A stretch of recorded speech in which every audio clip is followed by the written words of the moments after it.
বৃক্ষরোপণ, কেক কাটা ও কথামালায় বর্ণিল আয়োজনে নোয়াখালীতে উদযাপিত হল মাছরাঙা টেলিভিশনের 14তম প্রতিষ্ঠাবার্ষিকী। নিজস্ব স্বকীয়তায় মাছরাঙা টেলিভিশন মানুষের মনে স্থান করে নিয়েছে বলে জানান অতিথিরা। নোয়াখালী জেলা রিপোর্টার মিজানুর রহমান রিয়াদের তথ্য, দৃশ্যচিত্রে ডেস্ক রিপোর্ট। মাছরাঙা টেলিভিশনের প্রতিষ্ঠাবার্ষিকী, তাই নোয়াখালী প্রেস ক্লাবে জড়ো হয়েছেন মাছরাঙা শুভানুধ্যায়ী, বিভিন্ন গণমাধ্যমের সাংবাদিক ও বিশিষ্টজনরা।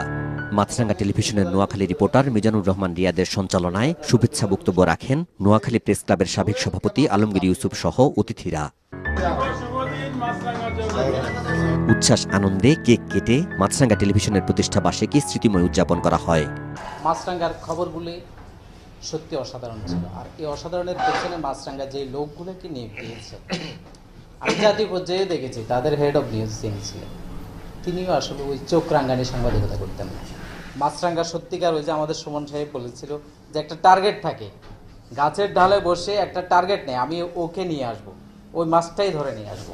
মাছরাঙা কিন্তু এভাবে টার্গেট নিয়ে চলে আসছে। সবার প্রতি কামনা থাকবো যেন আমরা আসলে আমাদের মতো যারা আমরা সাংবাদিক, আমরা যেন আমাদের সাংবাদিকতা বিষয়টাকে লালন করতে পারি।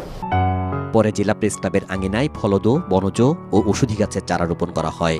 ওদের নিউজের আলাদা একটা ধরন ছিল, যেটা আপনারা সবাই বলেছেন, এবং এখানেও আমরা সৌভাগ্যবান যাকে প্রতিনিধি হিসেবে পেয়েছি। রিয়াদের কিন্তু আসলে নতুন কিছু খুঁজে অনেক কিছুই মাছরাঙাকে দিয়েছে।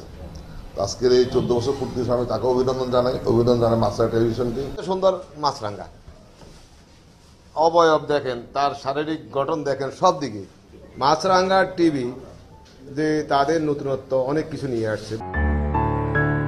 একই সাথে পরিবেশ রক্ষার বার্তা দেয়া এবং মাছরাঙা টেলিভিশনের 14 বছর পূর্তি ও 15 বছর পদার্পণের স্মৃতিচিহ্ন ধরে রাখতে নোয়াখালী জেলায় কর্মরত সাংবাদিকদেরও গাছের চারা উপহার দেয়া হয়।